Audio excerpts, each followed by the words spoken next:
The ratings are in for Wednesday's AEW All-In Texas go-home episode of AEW Dynamite on TBS. We've also got the ratings and viewership information for Tuesday's episode of WWE NXT on the CW. Scorpio Sky, he's introduced by Christopher Daniels and Top Flight on AEW Collision last night. The Rizzler appears once again on AEW Collision and stands in front of Tomohiro Ishii. Speaking of the Rizzler, he, alongside Big Boom AJ, will be at AEW All-In Texas, with a match involving AJ being confirmed. Speaking of All-In Texas, FTR will face the Outrunners at the All-In Texas 0-hour show. Swerve Strickland and Hangman Page have a sit-down and discuss their issues on AEW Collision last night.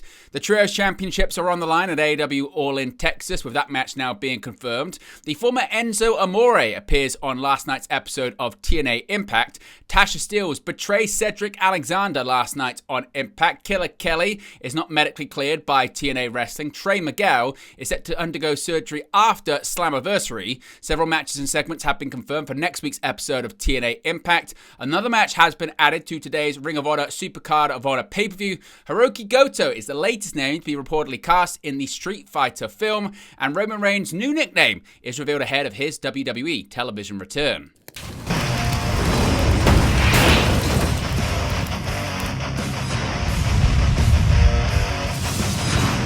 Hey guys, welcome back to Wrestling News 365. Hope everyone is doing very well. As always, there are plenty of news stories to get into in the world of professional wrestling. Let's begin with the ratings and viewership information for Wednesday's episode of AEW Dynamite on TBS. Of course, the go-home episode before AEW All-In Texas tomorrow. Now, AEW All-In Texas is looming large and anticipation is building for All Elite Wrestling's biggest show of the year. But before they got to Globe Life Field, the company had the small matter of the July 9th episode of AEW Dynamite. Megan Bayne bagged herself the number 2 spot in the Women's Casino Gauntlet match. Gabe Kidd made his return to the company to strengthen the Death Riders ahead of this weekend. And Swerve Strickland had the Young Bucks questioning how they will ever financially recover from having their limousine crushed by a truck.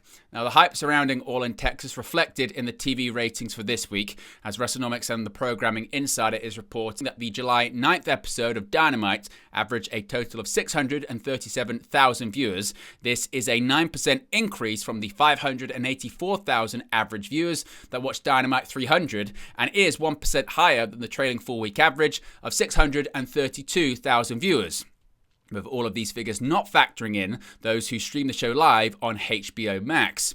The big news for the July 9th episode was in the 18 to 49 demographic, as the show once again posted a 0.16 number. While this is the same as Dynamite 300 and is 6% lower than the trailing 4-week average of a 0.17, Dynamite actually ranked first on cable for the night, narrowly beating Gutfeld Hour on Fox News.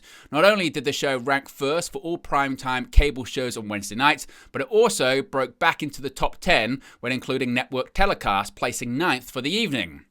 Dynamite will return next Wednesday, July 16th, with all of the fallout of All-In Texas, with the ratings likely to shift depending on what happens at Globe Life Field on July 12th. Of course, as always, the quarter-hour ratings come courtesy of WrestleNomics. Shout out to them, and be sure to subscribe to their Patreon service. As you can see, largely went with what we've seen over the last 90 days trend, but that 9 p.m. hour was significantly higher in terms of total viewership than we have seen over the last 90 days. Now let's talk about NXT this past Tuesday on the CW. While most eyes have been focused on AEW All-In, WWE Saturday Night's Main Event, or WWE Evolution this weekend, WWE NXT has kept trucking along to their own event, Great American Bash, this Saturday. That included another episode of NXT in its usual Tuesday CW time slot this past week, where the show picked up a little bit of momentum heading into the weekend while also displaying some signs of concern.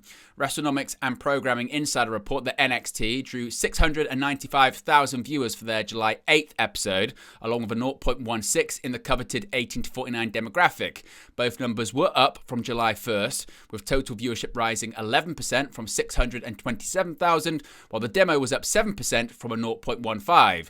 The gains were more minimal against the 4-week average, with total viewership only up 1% from 686,000, while 18 to 49 was exactly the same at a 0.16. NXT placed 8th on the night across cable and network TV. One negative for NXT is the comparison to last year's numbers. While total viewership is up 6% and 8% against last year's Q3 and July 2024 averages, the same cannot be said for the 18 to 49, which has instead seen a decline of 16% against the Q3 average and a decline of 20% against the July 2024 average. The numbers are especially interesting given NXT is now on the CW, a more available station than their previous home on USA Network. NXT featured plenty of build for the Bash, including TNA wrestling stars Joe Hendry and Mike Santana picking up a win in tag team action ahead of their contract signing with TNA World Heavyweight Champion Trick Williams this weekend. The show also featured Hank and Tank defending the NXT Tag Team Championships against the Culling and Charlie Dempsey defeating Tavern Heights. Let's go over to AEW Collision last night on TNT and HBO Max. Christopher Daniels has reunited with Scorpio Sky and joined Top Flight to form a new faction during AEW Collision. Sky came into AEW alongside Daniels as part of SCU, going on to become one half of the inaugural AEW World Tag Team Champions alongside Frankie Kazarian, before eventually splitting from them to form the Men of the Year alongside Ethan Page. But having only returned to the promotion for the first time in 2 years on last week's 100th episode of Collision, Sky is back with Daniels alongside established up-and-comers Top Flight and Layla Gray, together known as Skyflight.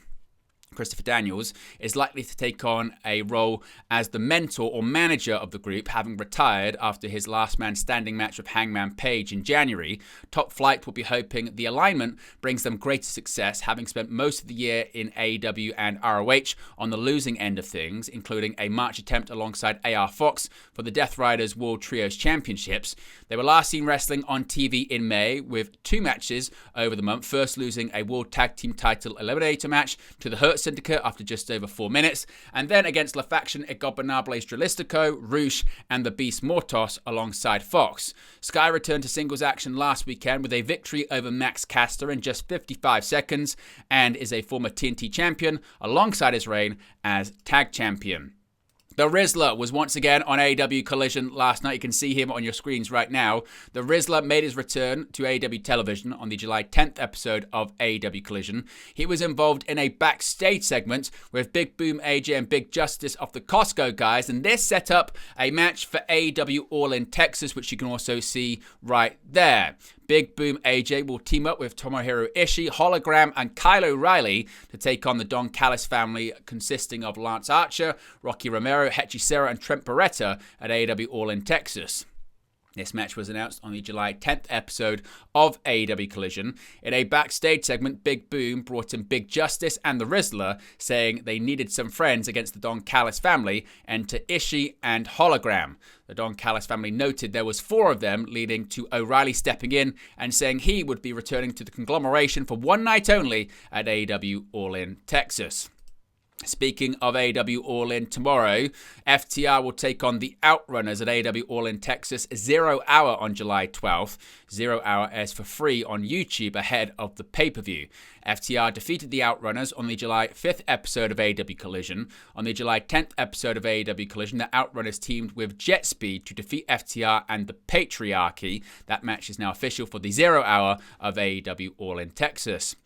Swerve Strickland and Hangman Page had a bit of a heart-to-heart. Swerve Strickland and Hangman Page had a heart-to-heart that aired on the July 10th episode of AEW Collision, but actually took place following Wednesday's AEW Dynamite. Hangman went into Swerve's locker room and said he needed 2 minutes to speak with Swerve, prompting Will Ospreay and Prince Nana to leave. Hangman started by saying that he had nothing to do with the Young Bucks attacking him at AEW Revolution. He said his son still wakes up screaming because he thinks he sees Swerve in his room from when Swerve broke into Hangman's house. I hate you for that, and I always will, Hangman said, burning down Swerve's house. Swerve deserved it, and Swerve knows he deserved it, which pisses him off. Hangman said he regrets what he did to Swerve, and asked Swerve, do you regret what you did to me?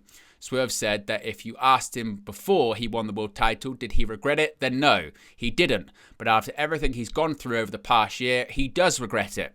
Hangman said he was bringing his family to Texas, but they wouldn't be at the show. Swerve said he would stay clear of them. Swerve said that he was planning to raise his kids in the house Hangman burned down, but after thinking about it, maybe it was time to let go of the past. He then picked up the chain that Hangman left in the locker room. Of course, Hangman is set to challenge Jon Moxley for the AEW World Championship in a Texas death match at AEW All-In. Elsewhere on the card, Swerve Strickland will team with Will Ospreay to take on the Young Bucks. Speaking of All-In Texas, another title match has been confirmed for the pay-per-view. The Ops, consisting of Samoa Joe, Powerhouse Hobbs, and Katsuyori Shibata, will defend their AEW World Trios Championships against the Death Riders, consisting of Claudio Castagnoli, Wheeler Yuta, and Gabe Kidd at AEW All-In. The match was confirmed on the July 10th episode of AEW Collision. Claudio and Yuta issued the challenge to the Ops on the July 5th episode of Collision. Kidd returned on Wednesday's AEW Dynamite to help the Death Riders against the Ops. The Ops defeated Claudio, Yuta, and Jon Moxley on the April 16th episode of AEW Dynamite to win the trio's titles. Moxley replaced Pac in the match, who was ruled out with an injury. Let's go over to TNA Wrestling here and talk about a familiar face appearing last night on Impact. As the July 10th edition of TNA Impact was airing, a video message from Real One, formerly known as Enzo Amore, aired. The message was paid for by the Fourth Rope promotion. The promotion is run by rapper Westside Gunn, and Real One is holding their flyweight championship. In the video, Real One used the Forbidden Door term and said TNA is coming to his backyard. He is from New Jersey, and the Slammiversary pay-per-view is emanating from Long Island, New York on July 20th. Real One had the Fourth Rope Flyweight Championship with him in the video. Now, Tasha Steele, she betrayed Cedric Alexander last night on Impact. There was a six-man tag team match on the July 10th episode of TNA Impact. Cedric Alexander teamed with John Skyler and Jason Hotch to take on three members of Mustafa Ali's Secret Service. Alexander hit his lumbar check finisher to secure the win for his team. Post-match, Ali stormed to the ring and took out Hotch and Skyler. After going face-to-face with Alexander, Tasha Steele, who was aligned with Alexander, Hotch, and Skyler, snuck up behind Alexander and low-blowed him, which led to Ali taking a chair to his back. Ali appeared not to know what to make of what Steels did, considering their fallout. Steels smirked at Ali as she walked out of the camera's view. Of course, they're set to face each other at Slammiversary. Now, some injury updates here for TNA Wrestling stars. TNA Wrestling has provided a medical update on Killer Kelly following her Russian chain match against Masa Slamovich on July 3rd. TNA says Kelly is not medically cleared. The announcement came during the latest Bioflex injury report. It was noted that her status would be checked on a daily basis and updated accordingly. However, Kelly is currently not cleared to compete. Now, in terms of other injuries, bit of an update here when it comes to Trey Miguel and an injury he currently has. Trey Miguel has announced on social media that he will undergo hernia surgery after TNA Slammiversary. Miguel wrote, quote, "After Slammiversary, I will undergo hernia surgery. I was given a choice and I chose to be there. I will give it my absolute best because that's what TNA Wrestling deserves and you, the fans. A full recovery is expected as this is a minor surgery. Thank you all for the well wishes and messages. Apologies to anyone I missed and didn't get to reply to." TNA Wrestling announced that Miguel was sidelined with a hernia injury on the July 3rd episode of TNA Impact. Miguel is slated to team with Zachary Wentz in a four-way ladder match for the TNA World Tag Team Championships at TNA Slammiversary. They will compete against reigning champions the Nemeths, the Hardy Boys, and First Class. Of course, that takes place on Sunday, July 20th. Now, speaking of TNA Impact, next week's episode has several matches and segments confirmed. TNA announced that the July 17th episode of TNA Impact will feature Mike Santana and Joe Hendry taking on Frankie Kazarian and Trick Williams. 3 days later, Hendry, Santana, and Williams clash for the TNA World Heavyweight Championship at TNA Slammiversary. Also, Sami Callihan takes on Moose. This will be a clash of former TNA World Champions, plus Tessa Blanchard and Danny Luna will go one-on-one. Rounding out the announcements, Order 4 will do battle with The System. Another match has been added to the upcoming Ring of Honor Supercard of Honor pay-per-view. A six-man tag team grudge match has been added to the Ring of Honor Supercard of Honor 2025 event. Dark Order will take on Frat House today in Texas. The match was made official on the July 10th episode of ROH on Honor Club. The Frat House sent some new pledges to face the Dark Order. Once they were quickly victorious, Dark Order's Alex Reynolds issued the challenge for the upcoming Ring of Honor pay-per-view. In recent weeks, Frat House has challenged Dark Order to drinking games games, and even in their own forte, they fell short. Now, Frat House looks to redeem itself. Now, another pro wrestler is involved in the upcoming Street Fighter film. New Japan Pro Wrestling star and former IWGP World Heavyweight Champion Hiroki Goto has been cast in the upcoming Street Fighter movie, according to a report. Fightful Select has reported that Goto has been cast as E. Honda in the new Street Fighter film set to be released in 2026. Goto would join a cast that already reportedly includes WWE talent Cody Rhodes in the role of Guile and Roman Reigns as Akuma. 50 Cent and Jason Momoa are among the more recognizable names also attached to the project. The movie was originally slated for a March 2026 release, but currently has no official release date on the calendar.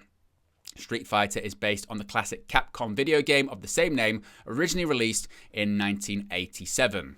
And finally, speaking of Roman Reigns, he may have a new nickname when he returns to WWE television.